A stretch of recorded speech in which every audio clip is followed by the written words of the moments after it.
आज मैं आपके लिए करेले की सब्जी की ऐसी रेसिपी लेकर आई हूँ जिसमें ना तो हमें प्याज चाहिए, ना अदरक चाहिए, ना लहसुन चाहिए और ना ही हमें घंटों तक मसाले को भूनना है। इस तरीके से अगर आपने एक बार करेले की सब्जी बना ली तो बड़े क्या बच्चों के भी करेले की सब्जी फेवरेट हो जाएगी। आप इसे 3-4 दिन के लिए स्टोर भी कर सकते हैं, ट्रेवल में भी ले जा सकते हैं और स्नैक्स के रूप में भी इसको आप खा सकते हैं। बहुत ही टेस्टी और मज़ेदार सब्जी बनती है और बहुत ही जल्दी ये बनकर तैयार हो जाती है।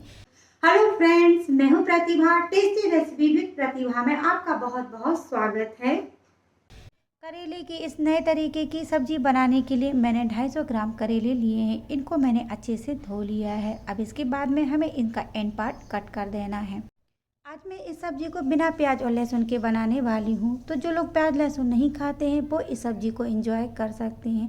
ये सब्जी बहुत ही टेस्टी बनती है और बिल्कुल भी कड़वी नहीं लगती है। कितना भी कड़वा करेला हो, ये बिल्कुल भी कड़वी नहीं बनेगी। करेले को दोनों साइड से कट करने के बाद में अब हम इनको छोटे छोटे पीसेस में कट कर लेंगे। तो मैंने इनको गोल गोल कट किया है। आप चाहें तो इसको लंबा लंबा कट भी कर सकते हैं, लेकिन काटते समय ये ध्यान रहे कि आपको इनको बहुत ज़्यादा मोटा नहीं कट करना है। अगर आप इन करेले को मोटा काट लेंगे तो पकाने में भी दिक्कत होगी और उसके बाद में इसमें मसाला हम जो बनाएंगे वो भी अच्छे से इसमें कोट नहीं होगा। तो कोशिश करें कि करेले को थोड़ा सा पतला ही काटें।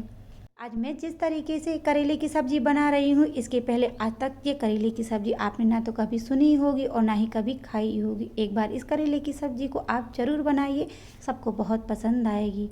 सारे करेलों को मैंने गोल गोल काट लिया है, लेकिन मैंने ना तो इनका छिलका निकाला है और ना ही बीज निकाले हैं। आप चाहें तो इनका छिलका भी निकाल सकते हैं और बीज भी निकाल सकते हैं।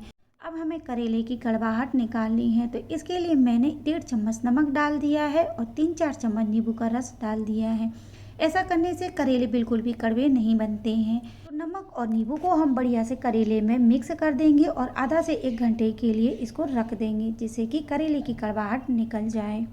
अब हम सब्जी के लिए मसाला बना लेते हैं। तो इसके लिए मैंने एक पैन में 1/4 कप मूंगफली डाल दी है। तो मूंगफली को हमें बिल्कुल लो फ्लेम पर अच्छे से भून लेना है। करेले की सब्जी का जो मसाला मैं आज बना रही हूँ वो टेस्टी तो बनता ही है, साथ ही साथ इसकी सबसे बड़ी खास बात यह भी है कि ये कई दिनों तक चलता है, बिल्कुल भी ख़राब नहीं होता है। आप इसको 10 से 12 दिन तक बाहर रख सकते हैं और इसको फ्रिज में रखने की बिल्कुल भी ज़रूरत नहीं होती है। तो ये देखिए मूंगफली भी हमारी बहुत अच्छे से भुन गई है। इससे ज़्यादा अब हम इन्हें नहीं भूनेंगे, क्योंकि इससे ज़्यादा अगर हम इन्हें भूनेंगे तो मूंगफली में कड़वाहट आ जाएगी। तो इसको हम एक प्लेट में निकाल के रख देंगे और इनको ठंडा होने देंगे। ठंडा होने के बाद में हम इसका एक मसाला बनाएंगे। तो मूंगफली अभी ठंडी हो गई है, तो अब हम इसका एक मसाला बना लेंगे। तो इसके लिए मैंने मूंगफली को एक जार में डाल दिया है। अब इसमें हम कुछ मसाले डालेंगे। तो इसमें मैंने 1/4 कप सूखा नारियल ग्रेट करके रखा था, वो मैंने इसमें डाल दिया है। अगर आपके पास में सूखा नारियल नहीं है तो इसकी जगह पे आप डेसिकेटेड कोकोनट भी डाल सकते हैं, लेकिन अगर आपके पास में सूखा नारियल है तो आप इस मसाले में इसी का यूज़ करें। इससे मसाले में बहुत ही बढ़िया टेस्ट आता है। अब मैंने इसमें 4 सूखी लाल मिर्ची डाल दी है और 2 चम्मच खड़ा धनिया डाल दिया है। अगर आपके पास में ये दोनों चीज़ें नहीं हैं तो इसकी जगह पे आप लाल मिर्ची का पाउडर और धनिया का पाउडर भी डाल सकते हैं, लेकिन अगर आपके पास में खड़ी मिर्ची और खड़ा धनिया है तो आप इसको ही डालें। इससे मसाले में बहुत ही बढ़िया टेस्ट आता है। अब मैंने इसमें आधा चम्मच हल्दी पाउडर डाल दिया है, 1 चम्मच सौंफ डाली है, 1 चम्मच चीनी डाली है और 1 चम्मच आमचूर पाउडर डाल दिया है। और मसाले को एक बहुत ही बढ़िया कलर देने के लिए 1 चम्मच काश्मीरी लाल मिर्ची का पाउडर डाला है। अब मैंने इसमें 1 चम्मच नमक डाल दिया है। सारी चीज़ों को डालने के बाद में हमें इसे पीस लेना है, लेकिन हमें इस मसाले को बहुत ज़्यादा बारीक नहीं पीसना है, हल्का सा हम इसे दरदरा रखेंगे। तो ये देखिए मैंने मसाले को पीस लिया है, लेकिन ये मैंने बहुत बारीक नहीं पीसा है, हल्का सा हमने इसको दरदरा रखा था। तो इस मसाले में हमने जो खड़ा धनिया और खड़ी मिर्ची को डाला था उससे मसाले का टेस्ट बहुत ही बढ़िया है। अगर हम पाउडर वाले मसाले डालते हैं तो ये बहुत ज़्यादा बारीक हो जाता है। मसाले को मैंने एक बोल में निकाल लिया है। करेले के अलावा आप इससे और भी सब्जियां बना सकते हैं, जैसे आप इससे आलू बना सकते हैं, टिंडे बना सकते हैं, लेकिन बस हमने इसमें जो चीनी डाली है उस मसाले में हमको चीनी नहीं डालनी है, क्योंकि करेले खट्टे मीठे अच्छे लगते हैं, लेकिन किसी और सब्जी में अगर हम चीनी डालते हैं तो वो सब्ज़ी अच्छी नहीं लगती है। इस मसाले को आप 8 से 15 दिन तक स्टोर करके भी रख सकते हैं, बिल्कुल भी ये ख़राब नहीं होता है। करेले को नींबू और नमक लगाए हुए आधा से 1 घंटा हो गया है। तो अब हमें इनको निचोड़ लेना है, जिससे इसमें जो भी कड़वाहट होगी वो निकल जाएगी। तो अच्छे से हाथों से हम दबा दबा कर इसका सारा पानी निकाल देंगे। जब हम नमक और नींबू लगाकर करेले को रख देते हैं और आधा से 1 घंटे के बाद में हम उसको ऐसे निचोड़ लेते हैं तो पानी के जरिए करेले का सारा कड़वापन निकल जाता है। करेलों को अच्छे से निचोड़ने के बाद में मैंने उसे पानी में डाल दिया। अब इसके बाद में दोबारा से हम इसको अच्छे बढ़िया से रगड़ कर धो लेंगे, जिससे थोड़ा बहुत और भी अगर करेले में कड़वापन होगा तो वो भी निकल जाएगा।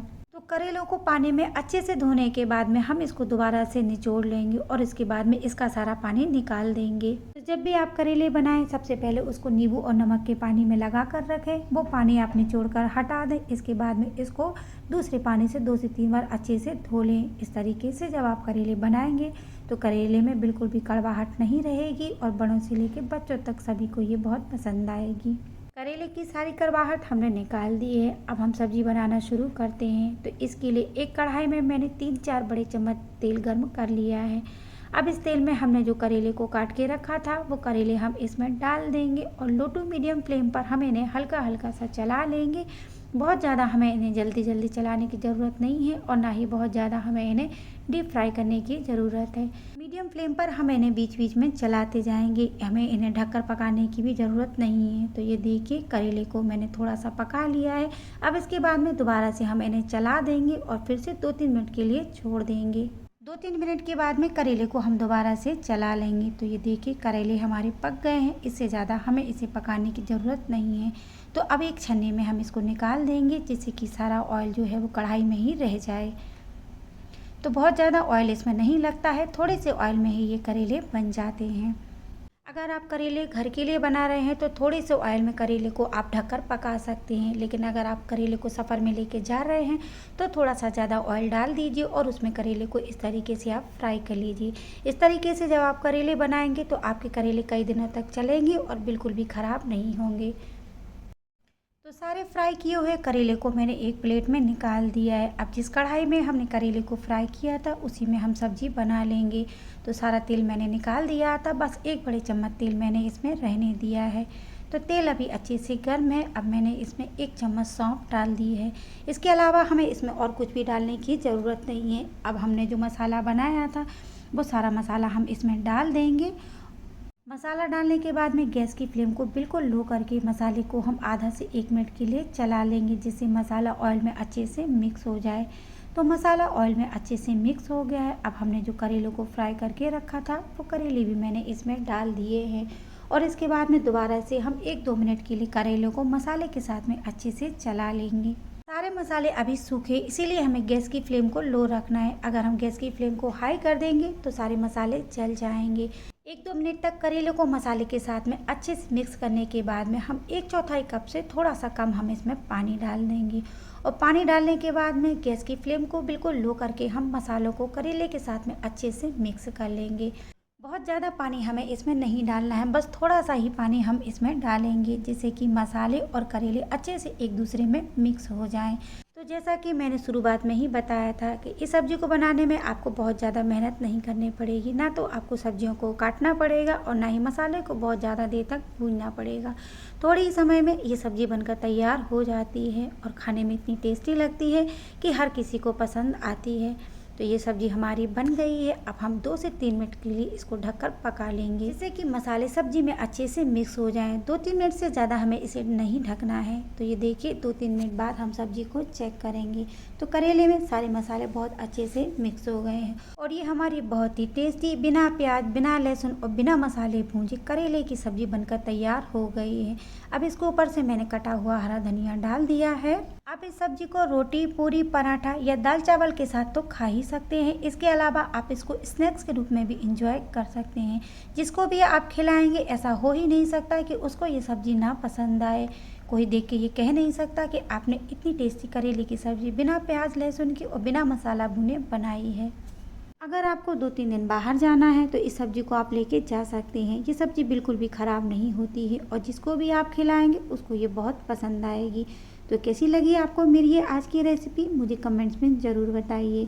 अगर आपको आज की ये मेरी रेसिपी पसंद आई है तो वीडियो को लाइक और शेयर करिए और चैनल को सब्सक्राइब करना बिल्कुल मत भूलिए।